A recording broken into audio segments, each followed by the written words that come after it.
Let's now take you through what one nation, one election will mean. Simply put, it means all Indians will vote in Lok Sabha and Assembly elections to pick central and state representatives in the same year, if not at all the same time. My colleague Nabila explains more on this. What exactly is one nation, one election? To break it down for you, the concept here refers to holding simultaneous polls across the country. In fact, the proposal is to conduct elections for Lok Sabha as well as the state assemblies all at the same time.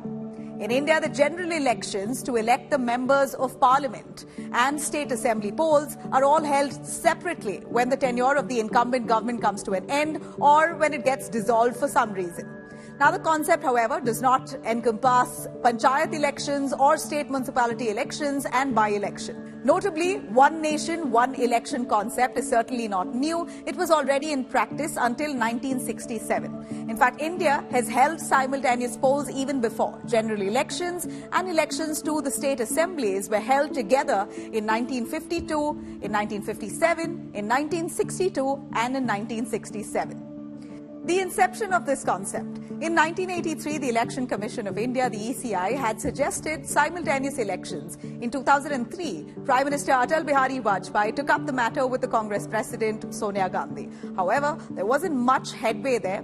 Then later in 2010, L.K. Advani said that he had already discussed the matter with Prime Minister Manmohan Singh. And over the years, Prime Minister Narendra Modi has been the one advocating and pushing for this idea of simultaneous Lok Sabha and state assembly polls. It was also one of the components of the BJP's election manifesto for 2014 Lok Sabha elections.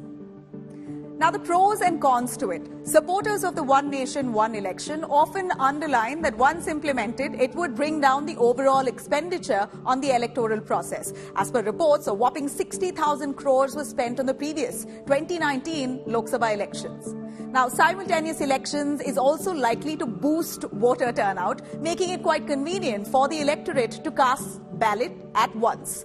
Another argument here favoring the simultaneous polls concept is that it will lead to a more efficient administration. During elections, the entire state machinery focuses on conducting a free and fair electoral process, which finally impacts the everyday administration because officials are, of course, engaged in polling duties. Now, the idea of one nation, one election is expected to bring consistency and continuity in policies as well as programs of the government. Now, the cons to it. This exercise is easier said than done. Holding just one mega election would be too complex an exercise in a huge and a diverse country like ours, India. The biggest challenge, of course, in the way of the one nation, one election is to sync the terms of the various state assemblies with those of Lok Sabha. The plan raises, of course, serious questions here. What would happen if the central or state government collapses mid-tenure? Would elections be held again in every state, or will there be precedence rule that will be imposed? The idea of one nation, one election does not square with the concept of federalism, as it is established on the notion that the entire nation is one, contradicting the content of Article 1, which envisages India as a union of states.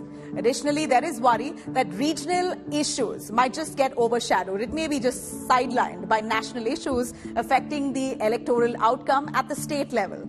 Also, regional parties would in fact not be able to compete hard enough with national parties when it comes to election expenditure and strategy. A 2015 study by the IDFC Institute found a 77% chance that the winning political parties or alliance will win both the Lok Sabha and the assembly elections in the state when held together. Constitutional amendments. The Constitution also fundamentally does not allow simultaneous polls. 5 articles in the Constitution and the Representation of People's Act 1951 would have to be amended, and for this, every recognized state and national party would have to agree to this very change. For a constitutional amendment, 2/3 members of the House must be present for vote. A consensus of all political parties and state governments is, of course, needed. After the constitutional amendment bill is passed in the parliament, it then needs to be ratified by half the states in India through resolutions in their very assemblies.